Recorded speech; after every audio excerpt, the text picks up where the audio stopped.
この動画は過去動画の再放送です。途中紹介されている別動画は、現在アップされていないものもあり、リンク切れしている場合がありますが、ゆっくり再アップしていきますのでお待ちくださいね。それではご覧ください。こんにちは、斉藤直樹です。今回は、この本マジですごい！読んだら絵が描きたくなる本ということで、これまでもね、いろいろな切り口で絵が上手くなる本を紹介してきたんですが、今回はですね、ド直球です。単純にね、絵が描きたくなる本から、キャラクターを描くのに役立つ本、そしてね、キャラクターを活かすためには背景が必要ですが、背景をうまく描くための本、そしてそれらの知識を全部複合して、漫画にした時にどんな作りにすればいいのか分かっちゃう本など、僕が読んでね、これはめちゃくちゃおすすめできるというか、本当は参考になりすぎて教えたくない。そこまであるんですけど、そんな絵が上手くなるために必要な本を5つ、本の魅力を含めてお伝えできればと思います。あ、これは読みたい、ちょっと気になるってね、今の自分の心に引っかかったら、それはきっと今のあなたに足りていない、あるいはあなたが今必要な能力を補ってくれる本なのかもしれません。そういうのってね、結構自分自身が敏感に感じ取っているものだと思うので、欲しいと思ったら自分の心に素直に従ってあげると、後々の自分のためになって、読んでおいてよかったって思えると思います。ぜひ最後までお付き合いください。それでは早速行ってみましょう。ピクセルアートで始める背景の描き方。まず最初にご紹介するのは、ピクセルアートで始める背景の描き方という本です。この本はですね、もう難しいことなしに素直に見ているだけでワクワクする本ですね。皆さんドット絵好きじゃないですか？僕はですね、めちゃめちゃ大好きです。最近絵にちょっとときめきを感じていないな、ワクワクできていないなっていう人にはものすごくおすすめできる本ですね。なんでしょうね、僕はゲームといったらファミコン世代だからでしょうか。ドット絵を見るだけでね、もうゲームの中に入りたいっていう思いがかき立てられて、すごくね、心が惹かれちゃう感じがあるんですよ。そしてね、そういう懐かしさももちろんあるんですが、最近のドット絵は懐かしさだけではなく新しさもあります。この本はですね、ドット絵のカタログ的な楽しさとは別に、最新のドット絵の描き方もよくわかるようにまとめられています。僕のイメージ的にはね、ドット絵ってポチポチポチポチ1ドット1ドット最初から最後まで愚直に点を打っているイメージだったんですが、今はね、そんなことをしないんですね。もちろんね、そういうフェーズもあるんですが、最初からね、ドット絵をポチポチポチポチ描いているんじゃなくて、イラストレーターでまずかっこいい下絵を描いて、その下絵を活かして、その後でそれを変換しながら、ドット絵の作業に入っていくなど、誰でもね、実現可能な方法論を学ぶことができるんです。この工程を見ているとね、自分にもできそうって思えるので、普通にね、絵が描きたくなってくるんですよ。それに加えて、アニメーションのさせ方についてもちゃんと触れられているのがポイント高いです。Photoshop を使った風景アニメーションのワークフローや各工程の流れまで事細かに解説を加えられています。ドット絵を描くだけじゃなくて、それが動かせるなんてゲームの中の世界を作れてるみたいですごくね、ワクワクしますよね。でもね、ここでもしかしたらこう思った人もいるかもしれません。いやいや、俺は絵は描くけどドット絵は描かないから、この本は俺には役には立たないよって。それ完全に間違ってますよ。ドット絵はですね、別の言い方をすると、ベタ塗りだけで描く解像度の低い絵です。つまりですね、絵というものから要素を減らして一番シンプルな形にしたのがドット絵ということができると思うんですよ。それゆえにですね、もし絵を練習するとしたら、ドット絵ってですね、最も効率的な格好の練習材料になり得ると思うんですよね。例えばこの章、テクスチャーの書き分けの章では、そのものらしさを表現するための最小単位での色面の構成方法を教えてくれています。水の表現ってこんなに色数が少なくても表現できるんだ。なるほど。岩のボコボコ感ってところどころ明暗を激しくつけてエッジを効かせることで表現できるのかってね、絵作りの基本を一番シンプルな形で体感、学び取ることができるのがドット絵だと知ることができます。自分は色使いが苦手だなとか、いくら手を入れても思ったように完成度が上がらないんだよなとか、そういうお悩みを抱えている人は、この本の知識を取り入れることでかなり効率的に絵を上達させることができると思います。ぜひチェックしてみてくださいね。フィルムメーカーズ愛。次に紹介するのはね、ちょっとこれめちゃくちゃ強力な本なんですが、フィルムメーカーズアイっていう映画のシーンを切り取って、その構図法について解説している本ですね。映画の本？いや、お絵描き関係なくない？って思ったあなた。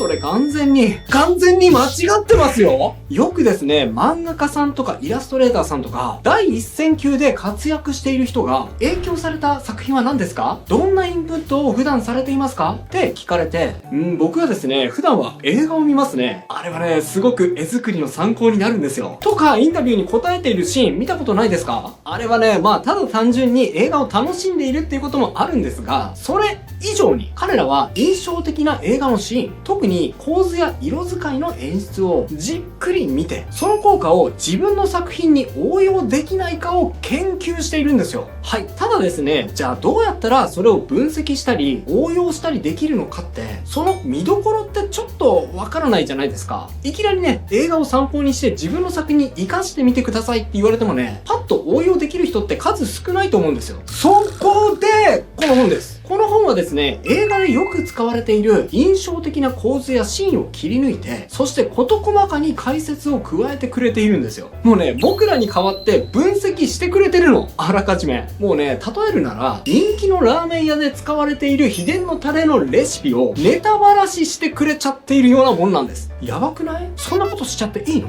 例えばね、このページです。オーバーヘッドショット。人物の真上から見下ろすような構図ですが、素人が見てもね、印象的なシーンであることはわかりますよね。でもなんでこの構図が効果的なのか、その使いどころまではかなりの分析力がないとわからずじまいかもしれません。それがですね、次のページを開いてみると、ほら、違う作例とともに効果と分析、そして着目すべきポイントまで事細かにまとめ上げられているんですよ。例えばこのシーンは青春と友情を描いたドラマのワンシーンなんですが、ダブルデートの水面下に隠された複雑な人間関係を目線や体の位置、そして配置によって視覚的に分かりやすく表現されています。この人はこの人が好き。でもこの人はこの人が好き。でもこの人はこの人が好きってね、一方通行な関係を構図によって表現できるんですね。細かいですがね、この赤いライティングによっても見てほしい部分に着目させる視線誘導になっているんだよっていうところまで全部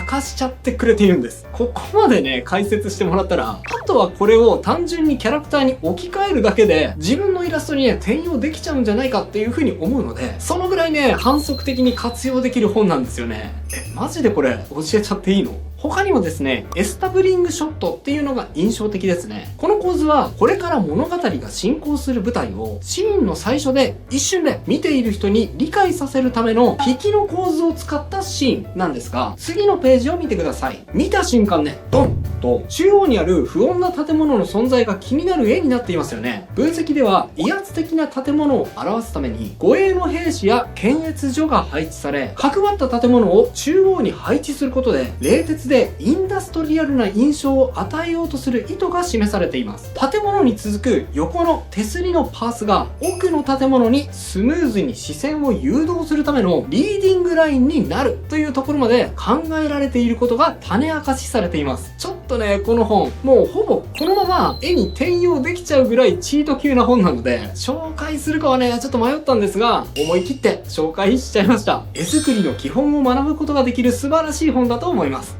ちなみにね、今日紹介する本は、下の概要欄、コメント欄に Amazon の URL を貼っておきましたので、気になった方はそちらからチェックしてみてください。丸抜でわかる風景作画、神業作画シリーズ。次に紹介するのは電子書籍で持っている本なんですが、丸抜でわかる風景作画、神業作画シリーズです。これはその名の通り、背景を描くときに重宝する本ですね。この本でね、何よりもおすすめなのは、良い例と同時に悪い例も同時に合わせて紹介されているっていうこと。特に悪い例はとても助かります。だってね、普通の本は正解しか教えてくれないじゃないですか。でもそれだけだと、その例に示されている絵を模写するときには役に立つかもしれませんが、それを自分の絵に応用しようとした時にどんな風にアレンジすればいいのか、どのぐらいずらしてオリジナリティを入れても見栄えが悪くならないのか、ちょっとね、初心者には判断つきづらいことがありますよね。でもね、悪い例も同時に示されていると、なるほど、こうやると視覚効果が失われてしまうのか、じゃあ僕は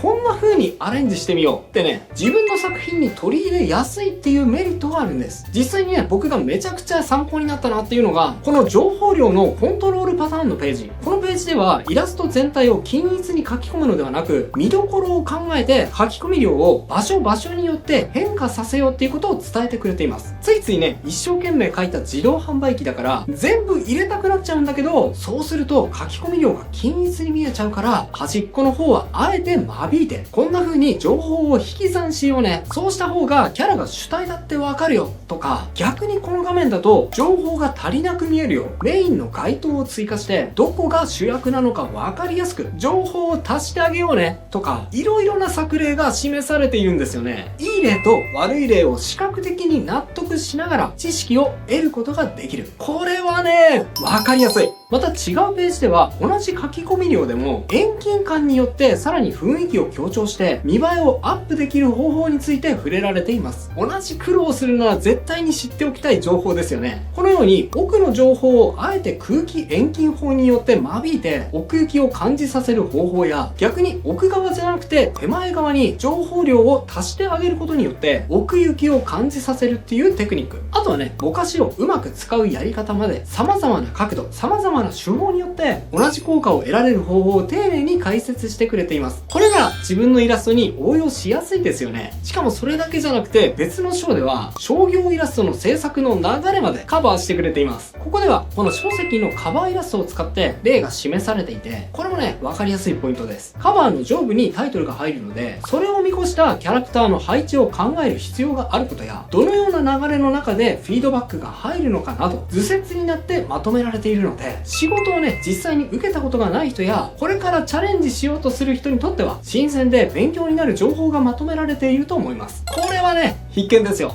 西洋甲冑&武具作画資料超×シリーズ。さて、あと2冊になりました。次に紹介する本は、特にファンタジーイラストが描きたいという人は必見の内容になっております。その名も、西洋甲冑&武具作画資料超×シリーズ。はい。鎧です。鎧ってね、めちゃくちゃかっこいいし、描きたいなっていう風に憧れる存在ではあるんですけど、その反面描くのがめちゃくちゃ難しいんですよね。いや、これ鎧を描こうとしたことがある人だったらわかると思うんですけど、よーし、かっこいい肩の鎧描くぞって思っても、あれ肩の鎧ってどこで体にくっついてんのとか、あれこのパーツを後ろから見たらどんな形になってんのとか、描いている途中で色々な疑問が湯水のように湧いてきて、うわーもうめんどくせー、もう鎧描くのやめたってね、もう途中で諦めてしまうめんどくさいモチーフナンバーワンだと僕は思うんですよ。だって僕がそうだったもん。でもね、そこでこの本の出番です。この本では史実に基づいた実際の甲冑の構造や各パーツの構造を図説付きで事細かに記載されているんですね。でね、ここポイント。写真じゃなくてイラストっていうのがポイント高いんですよ。これね、写真だと撮り方にもよるんですが、逆にね、構造が分かりづらかったりもするんですよね。でもこの本はこんな風にイラストによって構造を分かりやすく簡略してくれているので、これはね、はっきり言って写真よりも全然分かりやすいです。イラストに起こす場合にはこっちの方がめっちゃ助かる。あとね、地味なんですが、特に助かるのが各部位ごとの名称をちゃんと記載してくれているっていうこと。こういうのってね、名称が分からないとそもそも検索して調べたりできないので、調べるのに苦労することが多いんですけど、この本が1冊あるだけでその点に苦労しなくていいので、これがね、めちゃめちゃ助かりますし、何よりもね、お前そんな名前だったのかと勉強になって面白いんですよ。例えばね、この手を守るための鎧ガントレットは有名なんですけど、その上の手首を守っているこのパーツ、僕はね、ずっとこれもガントレットの一部だと思っていたんですけど、バンブレイスっていう風に区別することをこの本を見て初めて知りました。ガントレットをごつく大きく見せるために、もう少しここのバンブレイスの部分細くしたいなーなんてね、ちょっと言ってみたくないですか？なんか知ってる風じゃないですか？でね、そういうリアルな鎧だけじゃなくて、アレンジしたゲームキャラクター風のかっこいい鎧の描き方についても言及されているのが、この本のポイント高いところです。どうしてもね、史実に基づいた鎧って少しね、やぼったい感じなので、そのまま描くとかっこ悪くなってしまうことがあるんですよね。じゃあ実際にこれをゲームのキャラクターにした時に、どんな形状にアレンジするといけてるのよって普通の本だったら疑問に思うので、違う本も合わせて参考にする必要が出てくるんですけど、でもこの本はは前章で得た知識をどのようにイラストに転用すればいいのかまでカバーしてくれているので、これはね、とてもいいと思います。ほら、めちゃめちゃかっこよくない？知識とアレンジ方法、両方を同時に得たいという人にとっては、すごく参考になる一冊だと思います。鎧を描きたいという人はぜひチェックしてみてくださいね。ビーストスリングス。はい。そしてですね、最後に紹介する本。これはですね、もう今日一やばいですね。ビーストスリングス、山本資格。この本ね、どこがやばいかって。まあね、中身を見れば誰でもわかると思うんですけど、一冊に詰め込まれたボリューム量がもうくっそやばいんですよ。はい。いや、この一冊に関しては、ちょっとね、自分で買ってちゃんと中身を見てほしいので、あえてね、中身をそんなに見せないんですが、ちょっとだけチラ見せするとですね、ほら、全ページこんな調子で、綺麗にカラーリングされている上に、めちゃめちゃ細部書き込んであってすごいんですよ。フランスのバンドデシネかなって思っちゃうような書き込み量、そして美しさ。このボリューム量で1000円でいいのってちょっと心配になってしまうぐらいすごいですよね。でもね、こういう紹介の仕方をすると、こういうね、イラストレーターが描いたような漫画って、漫画としては全然面白くないんだよね。中身はどうせスカスカなんでしょって思った人もいると思います。まあ、そう思いますよね。でも、それ完全に間違ってますよ。山本資格という男はそれだけじゃないんだ。いやもう、普通に話面白いから。特に僕が好きなのは、この銀融詩人の女の子と、龍神のバディのお話です。超マッチョで、こわおもてな龍神と、一見ね、か弱そうな銀融詩人の女の子が、タッグを組んで国民的アイドルを目指すストーリー。めちゃくちゃ胸熱なので、読んでみてほしいです。それとね、山本さんの真骨頂は、筋肉の書き込みです。実はね、山本さん、昔一緒に働かせてもらったことがあるんですよ。あるプロジェクトでね。その時のことがすごく印象的で、山本さんですね、常時筋肉ファイルを机の中に忍ばせていて、それをね、こっそり見せてもらったことがあるんですが、こんな分厚いやつ。その中にはですね、筋肉の構造が完璧にまとめ上げられていたんですよね。漫画のページを見ていて気づいた人もいると思うんですが、山本さん、筋肉を書かせたらマジでやばいです。マジですよ。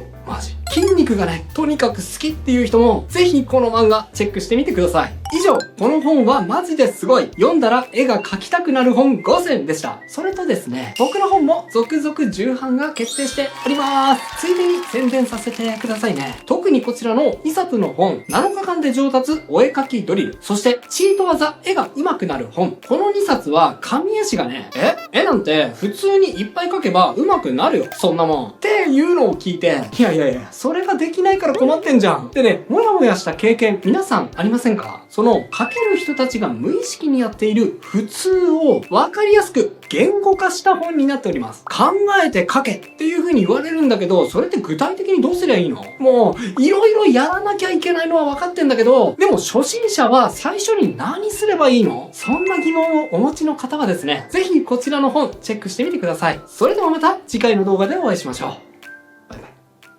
ということで、再放送をお届けしました。いかがだったでしょうか？新チャンネルのチャンネル登録と高評価もよろしくお願いします。